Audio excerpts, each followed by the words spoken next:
Congratulations, you've just made your first sound. Let's complete your saxophone setup by adding the main body.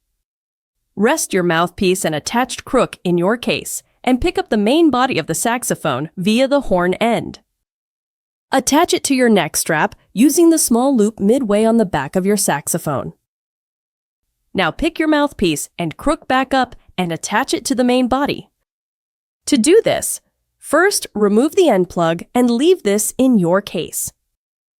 Next, unscrew the screw at the top of the saxophone body. Pick up your crook and attached mouthpiece and gently twist the crook into place. You need to align this line with the black or gold mechanism below. Once it's in place, tighten the screw. Finally, raise or lower your neck strap so when you bring your mouthpiece to your mouth, it is in line with your lips and you do not need to push your neck forward to play. Well done! You've now assembled your saxophone for the first time.